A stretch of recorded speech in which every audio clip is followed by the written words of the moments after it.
Bonjour à toutes et à tous, c'est Samy de WebActu. Alors bonjour et aujourd'hui on va tester le nouveau Samsung, le Galaxy S2. Donc bon, je vous montre un peu la boîte de l'extérieur, à quoi elle ressemble. Rien de spécial, hein, c'est une petite boîte sympa, toute petite, pas mal. J'aime bien.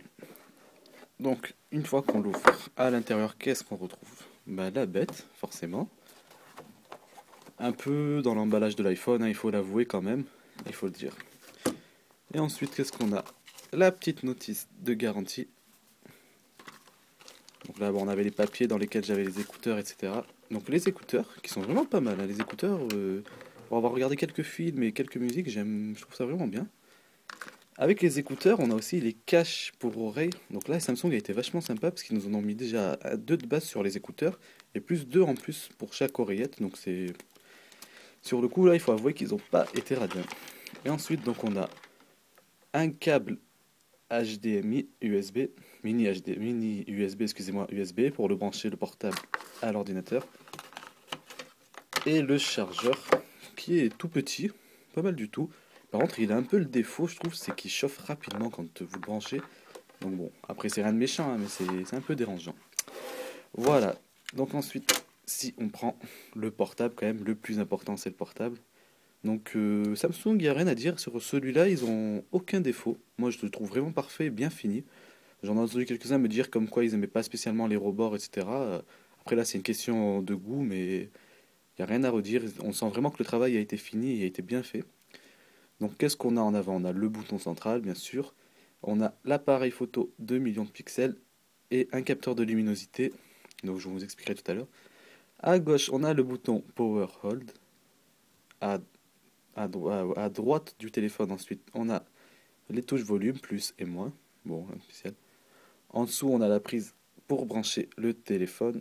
Je sais pas si on voit très bien. Et en haut, la prise jack. Donc bon, Samsung a vraiment mis le strict minimum, hein, comme touche. C'est pas si mal. Donc derrière, on a un appareil photo, 8 millions de pixels, flash LED. C'est un bon appareil photo, il n'y a rien à dire dessus. Ils ont un bon... Samsung a fait du bon travail sur l'appareil photo. Je vous mettrai quelques photos à la suite de l'article, hein, pour que vous voyez la qualité de l'appareil. Donc voilà. Donc si on ouvre la coque derrière, donc voilà, la coque du portable. Donc là, je suis un peu déçu.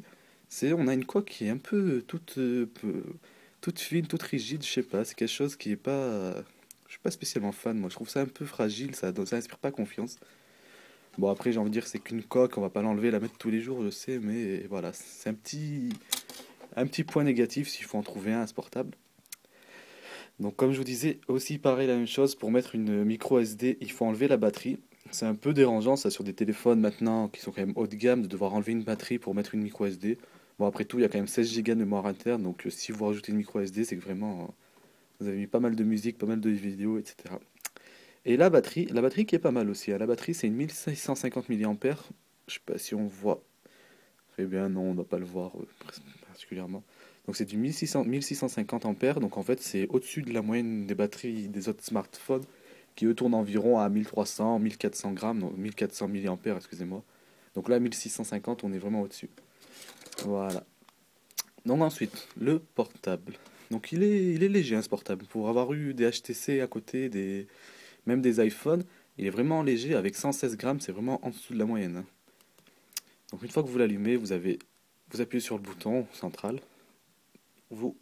aïe, vous déplacez l'écran et vous arrivez sur l'écran principal.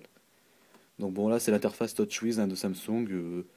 On aime, on n'aime pas après, hein. Ça c'est comme je disais, c'est les avis et les goûts, on n'y est pour rien. Moi je vous avoue que je préfère largement l'interface de HTC, mais après tout, on peut rien y faire. Donc on a les quatre icônes en bas qui sont elles de base quoi qu'on fasse. Elles restent en bas, posées, aïe, elles restent posées en bas. Donc ces quatre icônes, vous avez téléphone, message, internet, application. Forcément, vous pouvez bien évidemment, vous pouvez les changer les applications et mettre enlever internet et mettre contact ou ce que vous voulez d'autre. Donc ensuite, si on ouvre le menu d'application, donc là toujours c'est l'interface TouchWiz, c'est de gauche à droite qu'on va, de droite à gauche, mais pas c'est pas de haut en bas. Donc là il y a quelques petits trucs qui m'ont pas spécialement plu, c'est que Samsung a mis ses applications par défaut et on peut pas les supprimer. Bon, c'est un peu logique hein, en même temps, mais moi, je suis pas spécialement fan. Si la personne veut installer l'application, elle l'installe. Mais si elle veut pas l'installer, qu'elle ne l'installe pas. Faut pas forcer comme ça des gens. Surtout que c'est pas des applications qui sont exceptionnelles. Il y a vraiment des applications qui sont meilleures. On a Reader's Hub, excusez-moi de l'accent, qui est, lui, il est sympa. Ça ressemble un peu à... C'est un lecteur, en fait. C'est pour lire tous vos derniers journaux, vos livres et les magazines. Donc c'est pas mal. Celui-là, il est bien fait, il est bien abouti. Mais les deux autres, il y a le Social Loop. En fait, vous connectez tous vos comptes Gmail, MSN, Facebook, enfin tous les réseaux sociaux, etc. Et après, vous avez tout en accès. Ça ressemble un peu à ce que fait HTC avec Free Steam, s'il me semble. Donc bon, c'est pas, je suis pas spécialement fan, moi, c'est genre de choses. Si on ouvre Facebook, on met l'application Facebook. Et après, il y a d'autres applications. On n'est pas obligé de chercher. Voilà. Donc je voulais vous montrer aussi, on a les touches en gauche et à droite du bouton. En fait, vous avez la touche menu et la touche retour ici même. Donc c'est des touches en fait tactiles qui sont rétroéclairées. Donc le rétroéclairage, il dure seulement 1 seconde et demie par défaut. On peut le changer, on peut demander à ce que ça reste rétroéclairé. J'ai lu sur certains forums comme quoi des gens se plaignaient du fait que les touches n'étaient pas spécialement accessibles, etc. Moi personnellement, ça fait quelques semaines que j'ai ce portable. J'ai jamais été dérangé par cette touche-là. Je trouve que il faut juste prendre le temps de s'habituer, mais après il n'y a rien de spécial à faire. Voilà, voilà. Donc après, je vous montre un peu le téléphone en gros, hein, quoi il ressemble. Donc, bien sûr, c'est la version 2.3.3 d'Android. C'est la Gingerbread. Gingerbread, excusez-moi. Voilà. Le portable en lui-même.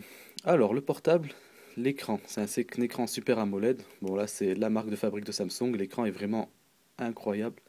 Il n'y a rien à redire dessus. On peut paramétrer aussi l'écran, en fait, la luminosité de l'écran. Donc, le mettre en mode automatique, comme je viens de le mettre là. Vous avez un petit A qui s'affiche. Donc en fait, ça, c'est un mode automatique avec justement le capteur de luminosité que je vous parlais qui est là en haut. Et ben, ce capteur de luminosité, il va voir si vous êtes dans un milieu sombre, il va baisser un peu la luminosité. Si vous êtes dans un milieu bien éclairé avec le soleil qui tape et tout, et ben là, l'écran il va s'éclairer. Et en fait, ça permet de ne pas avoir de problème de rétroéclairage justement. Donc ça vous dérange jamais, même quand vous êtes dehors et que vous avez le soleil au-dessus de vous. Ça vous empêche pas d'utiliser votre portable parce qu'au contraire, le portable, l'écran va être éclairé et ça va vous poser aucun problème. Voilà, donc je le remets en luminosité totale, moi. Voilà, voilà. Donc, qu'est-ce que je vais vous montrer aussi? Les applications. Donc là, pareil, moi, c'est un portable qui tourne avec l'opérateur Bouygues Télécom. Donc, vous avez toutes les applications Bouygues Télécom aussi qui sont installées. Donc là, même chose, là, moi, je suis pas spécialement fan. Moi, les applications, surtout celles de Bouygues Télécom, il y en a quelques-unes qui servent vraiment à rien, comme notamment anti-spam. Je vois pas à quoi elle sert, hein. Je l'ai désactivé dès le premier jour parce que je comprends rien du tout. Vous avez Mi qui est sympa. Mi, c'est pour utiliser vos comptes un peu comme le Social Hub de Samsung. Ça, vous connectez vos comptes Gmail, etc., MSN. Vous avez le Samsung Apps. C'est des applications Samsung pour Android. Bon, là, c'est la même chose, hein. Vous avez quelques applications qui sont disponibles là-dessus et qui ne sont pas disponibles sur l'Android Market, mais rien de terrible, terrible. Donc là, il y a des choses pas mal quand même que Samsung a installées de base, il faut quand même le reconnaître. Notamment AllShare, ça vous permet de partager vos fichiers avec d'autres PC, d'autres téléphones. Donc il faut juste qu'ils soient connectés des côtés des type NAS, donc c'était des disques durs, etc. Vous pouvez tout partager. C'est pas mal du tout ça. C'est pratique, c'est super simple, hein. Vous branchez, vous rentrez une adresse IP et c'est tout, il n'y a rien à faire de plus. Voilà. Et voilà, après vous avez, bon, mémo vocal, discussion, hein, rien de bien méchant. Vous avez un explorateur de fichiers qui est installé de base, qui s'appelle Mes fichiers. C'est pas mal ça aussi. Samsung, HTC, ils l'ont pas mis, même sur le Sensation, il y est pas. Je l'ai pas avec moi le Sensation, j'aurais dû vous le mettre, mais il est pas avec moi en ce moment. Donc le Sensation, ils l'ont pas de base, il faut installer une application par-dessus. Là, ils l'ont mis de base.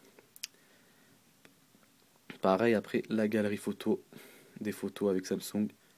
Donc c'est pas mal du tout ça aussi, la galerie photo, elle est très jolie. Et voilà, vous avez quelque chose, bon, elle est sympa. On sent que Samsung a travaillé ses applications, a travaillé son portable et tout le système. Et c'est là où ça fait plaisir en fait. Donc je voulais vous montrer quelque chose. Quand on veut mettre une application, du menu application et les mettre par défaut sur le portable, ben, vous faites pas comme avant, vous alliez à droite pour essayer d'aller sur l'écran à droite, c'était vraiment la galère et en fait personne n'arrivait. aller directement à gauche et à droite, il fallait à chaque fois mettre son doigt sur le bord, etc. Donc là, Samsung, pareil, vous penchez le portable, ça brille un peu, mais normalement, on voit. Donc là, vous voyez, il suffit que vous penchez le portable et ça tourne en fait. Et comme ça, vous pouvez poser, aïe, comme ça, vous pouvez poser l'application, tac, comme ça. Donc la même chose, après, quand vous voulez l'enlever, vous pouvez l'enlever comme ça et la supprimer. Voilà, le navigateur internet. Donc je vais vous remettre sur la page de Google quand même. On va se mettre sur google.com. Voilà. Donc il y a quelque chose de sympa aussi dans ce navigateur, c'est Samsung qui l'a mis aussi en place. Alors je vais le poser comme ça parce que j'ai besoin des deux doigts là. C'est que quand vous l'utilisez, si vous mettez... Alors on va le passer en mode comme ça. On met les deux doigts. Et là ça vous permet en fait de zoomer et dézoomer quand vous avez vos deux doigts. Pareil, vous penchez le portable en fait d'avant en arrière et ça zoome et ça dézoome. Donc au début vous allez me dire c'est un truc, c'est une sorte de petite fantaisie, c'est pas spécialement utile. Et ben non, sachez qu'en fait on l'utilise beaucoup, surtout en mode paysage. Quand on veut zoomer sur quelque chose, une photo ou des choses comme ça nous évite de devoir appuyer sur la photo, que ça nous l'ouvre dans un nouvel onglet, etc. Là directement, vous zoomez comme ça, et c'est super sympa et super simple. En fait c'est vachement pratique à utiliser. Voilà, voilà. Donc après, d'un point de vue performance, il n'y a rien à dire. Samsung, il a 1,2 GHz. Il n'y a aucun bug. Moi, j'ai jamais eu senti qu'il y ait un bug, un ralentissement, même sur le portable. Même si vous l'éteignez ou vous l'allumez, en moins d'une minute, le portable il s'allume. Donc là, c'est vraiment au-dessus de la moyenne par rapport à des smartphones. Des fois, ça prend 2-3 minutes à ce qu'il s'allume, ça lance toutes les applications, les widgets. Là, non, 30 secondes, 1 minute, grand maximum, tout est lancé. Voilà. Donc après, il y a des choses sympas aussi que Samsung a mis de base. C'est sa commande vocale qu'ils ont travaillé avec Vingo. Alors attendez, j'allume. Ils ont travaillé avec Vingo. En fait, ça vous permet de mettre un mode, le mode conduite justement. Donc quand vous êtes en voiture, vous voulez envoyer un message, vous voulez appeler, etc., écouter une musique, ça vous évite de devoir utiliser vos mains, vous pouvez parler. Et il est super réactif, hein. C'est-à-dire que même si vous dites un mot pas spécialement bien articulé, le portable le détecte. Donc en fait, c'est vachement simple à utiliser et on y prend vite goût. Donc voilà, après, si vous voulez, on va tester un truc, hein. Alors par exemple, message Alban, texto, comment ça va? Voilà, donc ça prend quelques secondes. Ah mince, j'ai pas le contact Alban, c'est vrai. C'est pas ma carte SIM.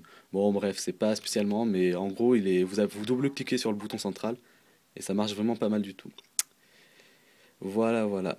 Et une dernière chose que je voulais vous montrer, c'était voilà, justement cette commande vocale en fait qui peut être utilisée et les messages. Je vais vous mettre un nouveau message. Là, vous avez le clavier swipe d'installer par défaut en fait. Donc quand vous voulez changer de clavier, vous avez le mode, vous cliquez, vous restez cliqué, vous avez mode de saisie. Donc vous avez et le clavier Samsung par défaut et le clavier swipe.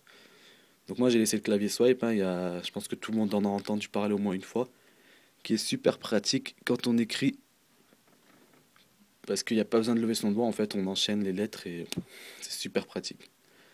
Voilà, voilà. Donc je vais mettre quelques photos pour vous montrer la qualité de l'appareil photo du portable. Il est vraiment pas mal, honnêtement. Moi, j'ai eu aucun problème avec ce portable. Je l'adore en entier, quoi. J'ai rien à lui reprocher, que ce soit la qualité de l'écran, les vidéos, la même chose. Les vidéos, vous pouvez mettre n'importe quel type de format vidéo. Ça les convertit directement. Donc ça vous évite de devoir convertir votre vidéo avant de la mettre sur un portable. Là aussi, c'est une grande chose hein, que Samsung a fait. Et je vous avoue que c'est un portable qui est vraiment... On sent que Samsung l'a travaillé, plus vous l'utilisez, plus vous voyez des fonctionnalités qui sont pratiques et il n'y a rien à reprocher. Donc voilà, on va arriver à 15 minutes, donc je vais être obligé de m'arrêter parce que sinon je pourrais pas mettre la vidéo sur YouTube. Mais en gros, honnêtement, c'est un portable, je suis vraiment pas déçu. Il est un peu cher, il faut l'avouer. J'ai regardé un peu avec les opérateurs. Le moins cher que vous trouverez de mémoire, c'était ou Virgin ou Bouygues Télécom pour 129 euros. Donc bon, c'est quand même un investissement avec un forfait assez cher. Vous avez quand même le portable à 129 euros. C'est assez cher, mais ça reste dans la moyenne des smartphones en ce moment. Donc voilà, après c'est pas, vous regretterez pas, si vraiment vous êtes intéressé par des portables, vous regretterez pas cet achat. Voilà, voilà. Allez, je vous souhaite à tous une bonne journée. Au revoir.